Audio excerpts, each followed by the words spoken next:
Hai Mams, Assalamualaikum. Nah, di video kali ini kita mau buat stok santan kental sebagai lemak tambahan pada MPASI. Jadi lemak tambahan itu adalah nutrisi penting dalam tumbuh kembang bayi loh Mams. Untuk info lebih lanjutnya, yuk simak videonya sampai selesai ya. Semoga bermanfaat.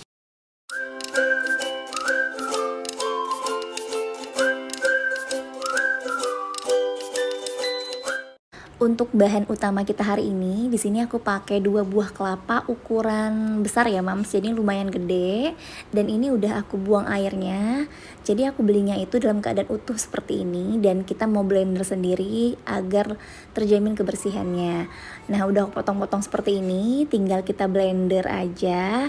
Tapi ternyata di sini ukurannya masih lumayan gede, jadi bisa dipotong 2 lagi. Aku di sini pakai blender yang gede seperti ini yang untuk buat jus agar lebih cepet, dan ini aku tambahkan air sebanyak 100 ml ya Mams.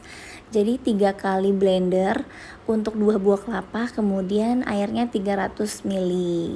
Nah, ini udah selesai semua kita blender, tinggal kita peras sendiri ya Mams. Di sini aku menggunakan tangan aja, nggak perlu pakai plastik, dan pastikan tangannya udah dicuci bersih ya Mams. Nah, ini kita mau saringnya perlahan aja, dan ini aku 2 kali tambah air ya Mams.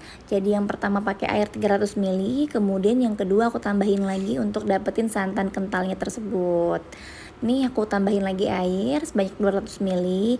Jadi total keseluruhan ditambahin air dari awal tadi sebanyak 500 ml.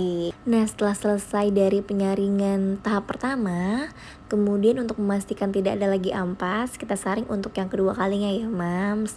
Nah, ini dia, kita udah dapat hasilnya. Kemudian kita diamkan kurang lebih selama 60 menit agar santan cair dan santan kentalnya itu terpisah seperti di video ini ya Mams. Santan kental di bagian atas dan santan cair di bagian bawah.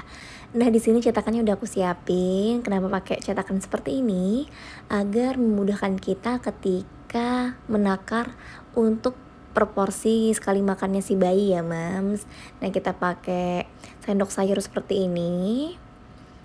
Nah, untuk mengambil bagian atasnya pelan-pelan aja agar tidak tercampur dengan santan cairnya ya Mams. Nah, sebelum kita masuk ke inti video hari ini, aku mau jelasin sedikit nih ilmu baru yang aku dapat dari Dokter Tan. Ternyata untuk lemak tambahan kita nggak perlu loh pakai yang mahal harganya. Padahal nutrisi bahan pangan lokal Indonesia itu jauh lebih tinggi nutrisinya. Contohnya santan homemade yang kita buat ini ya Mams. Dan manfaatnya itu yang pertama, kalorinya lebih tinggi dari susu sapi. Kemudian lemak santan 3 kali lebih tinggi dari lemak susu sapi. Nah, untuk penggunaan santan dalam MPASI harus dari kelapa alami ya Mams, jangan dari santan kemasan karena kadar garamnya tinggi banget. Selain itu, di sini untuk santan cairnya ini bisa kita jadikan opor atau bisa dimasak lontong sayur. Jadi jangan dibuang, bisa kita pakai buat masak hari berikutnya. Untuk cara penyimpanan santan cair maupun santan kental itu di bagian freezer, dan pastikan wadahnya sudah tertutup rapat ya Mams.